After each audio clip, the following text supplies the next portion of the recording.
The Thanksgiving turkey sat untouched in the center of the table. My mother's famous stuffing cooled in its dish. The cranberry sauce glistened under the chandelier light. But nobody was eating anymore. My brother Derek's fork hung suspended halfway to his mouth, his story about making senior analyst at his firm dying on his lips. My mother had gone pale, her hand gripping my father's arm with enough force to leave marks. My father stared at Grandpa with an expression I'd never seen before, something between confusion and betrayal. I took another sip of Chardonnay and waited.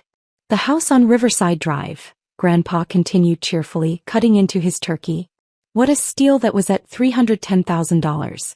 With your $150,000 down payment, you only had to finance $160,000. I bet you've already paid off a good chunk of that mortgage by now, haven't you, Emma?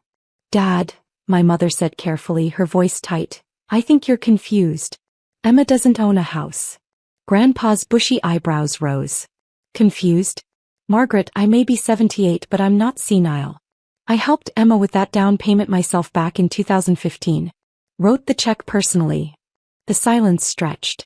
My nephew, only 6 years old, sensed the tension and stopped playing with his mashed potatoes. Even he knew something had shifted in the room. Derek found his voice first. Wait, you own a house. Since when?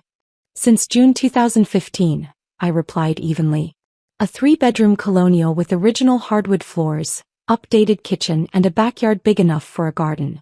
It's quite lovely. My father's face had progressed from pale to red. That's impossible. We would have known. You would have told us. Would I have? I met his gaze without flinching. Why would I tell a family that spent the last decade making it clear that Derek is the golden child and I'm just there? That's not fair, my mother protested weakly. Isn't it? I set down my wine glass. Derek, when you bought your condo 3 years ago, how many family members helped you move? Derek shifted uncomfortably. All of them. And when I moved into my house in 2015, how many family members even knew I was moving? Silence. None, I answered for them. Because none of you asked. None of you cared enough to wonder why I suddenly stopped mentioning my apartment. Or why I couldn't make it to as many family dinners. Or why I seemed so busy on weekends. Grandpa nodded slowly, understanding dawning in his eyes. They didn't know? Margaret, you told me you were all so proud of Emma. You said the whole family helped her celebrate. My mother's face crumpled. Dad, I thought you were confused about the timeline. I thought maybe you meant Derek's condo purchase. Derek's condo?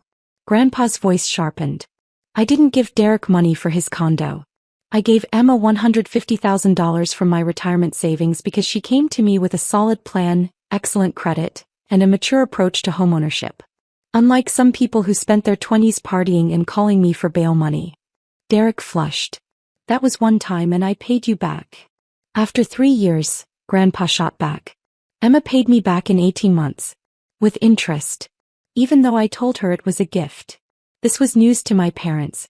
My mother's mouth opened and closed soundlessly. My father finally spoke, his voice hoarse. You paid him back. When? Monthly installments from July 2015 to December 2016. $8,333 a month plus 2% interest. I have the bank statements if you'd like to see them. But how? My mother's confusion seemed genuine. You work at that marketing firm.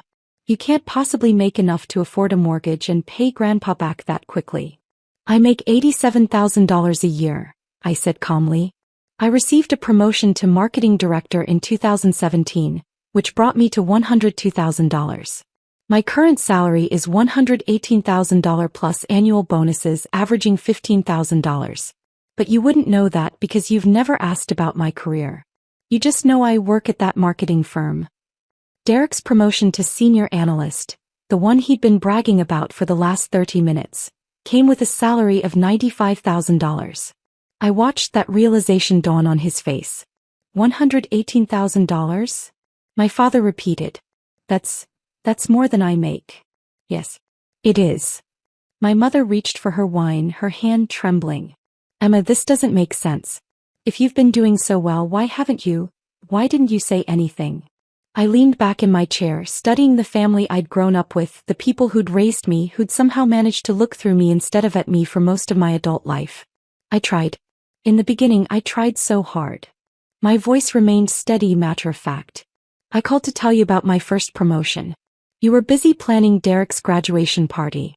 I mentioned I was looking at houses. Dad said, "That's nice, honey," and changed the subject to Derek's job interviews. I invited you to my housewarming party. You all had plans, Derek's birthday weekend in Vegas. Your housewarming party, my mother whispered. You had a housewarming party? In August 2015. I sent invitations 2 months in advance. Email and physical cards. Nobody responded. The truth of it hung in the air, heavy and undeniable. My nephew had started crying softly, picking up on the adult tension. Derek's wife, Sarah, excused herself to take him to the other room. Grandpa set down his fork with deliberate precision. Margaret. Robert. I'm going to say something I probably should have said years ago. You have 2 children. 2 wonderful, successful children. But you've been so busy polishing one coin that you never noticed the other was gold all along. Dad, that's not, my mother started. It is true and you know it. Grandpa's voice was firm. Derek is your son and you love him. I understand that. But Emma is your daughter, and for the last decade, you've treated her like a supporting character in Derek's story. That's harsh, my father said, but his voice lacked conviction. Is it? Tell me, Robert. When's Emma's birthday? My father opened his mouth, closed it, looked at my mother. It's in the spring? October 17th, Grandpa said flatly. It was 3 weeks ago. Did you call her? The silence was answer enough. Did you send a card? Text? Anything? My mother's tears started flowing. We forgot. Oh God, Emma, we forgot your birthday. You've forgotten it for the last 4 years, I said quietly. But you've never missed Derek's. In fact, last year you threw him a surprise party at that expensive restaurant downtown. Invited 40 people. Spent over $3,000. You knew about that? Derek asked. I was invited. As an afterthought. Via a Facebook event 2 days before. I couldn't make it. I had a work conference in Boston. Nobody noticed I wasn't there. My brother had the decency to look ashamed. Emma, I didn't realize. Nobody did. That's rather the point. I stood smoothing my dress. Grandpa, thank you for the help with my down payment. It really was the best investment I ever made. The house is worth $485,000 now. I've built up $325,000 in equity. Grandpa smiled, pride evident in his weathered face. That's my girl. Smart and capable. I turned to my parents. I need you to understand something. This isn't just about the house or the forgotten birthdays or the missed housewarming party. It's about 10 years of being invisible. 10 years of watching you celebrate Derek's mediocre achievements while my actual successes went unnoticed. Mediocre. Derek bristled. You made senior analyst after 8 years at your firm. That's standard trajectory. I made director after 3 years at mine. That's exceptional. But when I tried to tell you about it, Dad asked if I could help Derek update his resume. The memory of that particular phone call still stung even years later. My mother stood reaching for me. Emma, please. We didn't mean to make you feel invisible. We love you. We're proud of you. Are you? Can you name 3 things I've accomplished in the last 5 years? She faltered. You got promoted? 3 times. What else? You work hard? What else? Silence. My mother's face crumbled completely. I don't know. Oh God, I don't know. I'll tell you.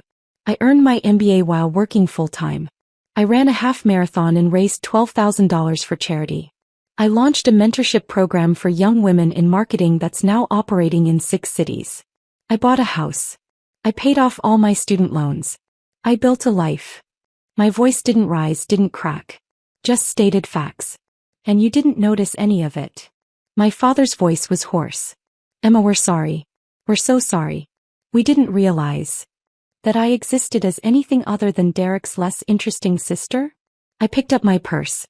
I know you didn't. That's the problem. Where are you going? My mother asked desperately. Emma, it's Thanksgiving. You can't leave. I can actually.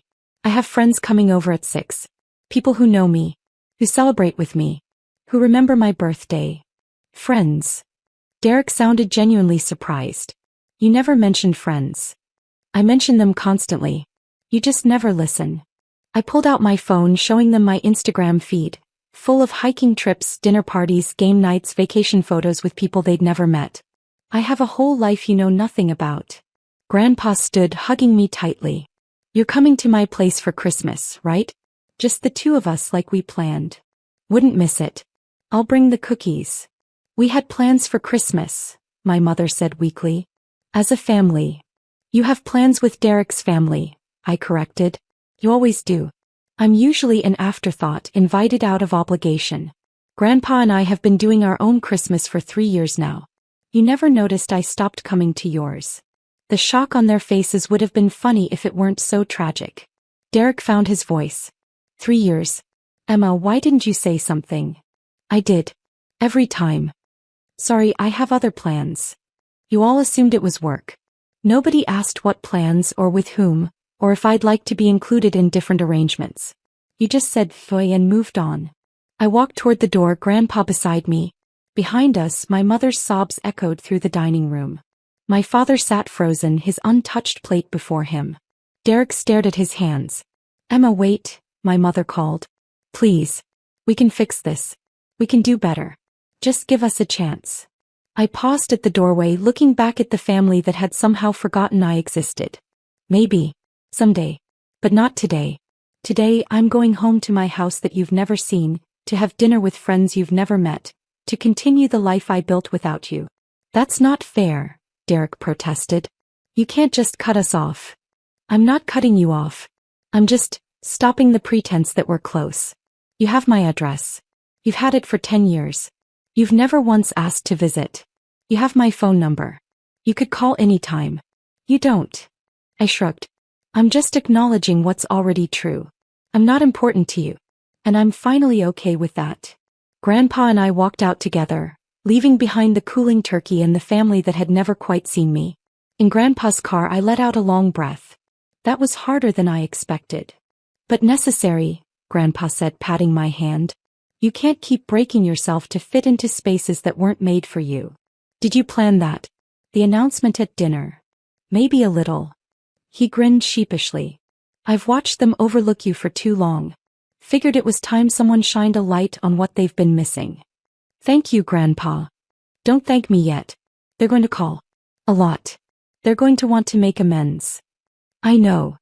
Are you going to let them? I thought about it as we drove through streets lined with autumn leaves, past houses glowing with warm light and family gatherings. Maybe. If they really try. If they actually see me this time instead of just feeling guilty about not seeing me before. That's fair. Grandpa smiled. And if they don't? Then I'll keep building the life I've already built. With people who actually show up for it. 3 months later, my parents still called regularly. The conversations were awkward, stilted, filled with their questions about my life and my careful, measured answers. They'd driven by my house twice but hadn't worked up the courage to knock. My mother sent a birthday card in January, 3 months late but with a long handwritten note inside. Derek invited me to coffee. Just the two of us. We talked for 3 hours, and for the first time in years he asked about my life without comparing it to his own. It wasn't reconciliation. Not yet. Maybe not ever. But it was acknowledgement. It was them finally seeing the space I'd occupied all along. My Friendsgiving dinner had become a tradition. 15 people crowded into my dining room, laughing and sharing food and actually knowing each other. Grandpa held court at the head of the table, telling embarrassing stories about my childhood to my chosen family. As I looked around at the life I'd built, the home I owned, the career I'd fought for, the relationships I'd cultivated, I realized something important. I didn't need my parents' validation anymore. I didn't need Derek's acknowledgement. I'd spent 10 years proving myself to people who weren't paying attention. But I'd been paying attention. To my own growth, my own success, my own worth. And that, I realized as Grandpa raised his glass in a toast to Emma's incredible decade, was more than enough. The house on Riverside Drive wasn't just an investment. It was proof. Proof that I could build something beautiful without permission, without recognition, without anyone noticing at all. Ownership has a name. Mine. And finally, I understood what that truly meant.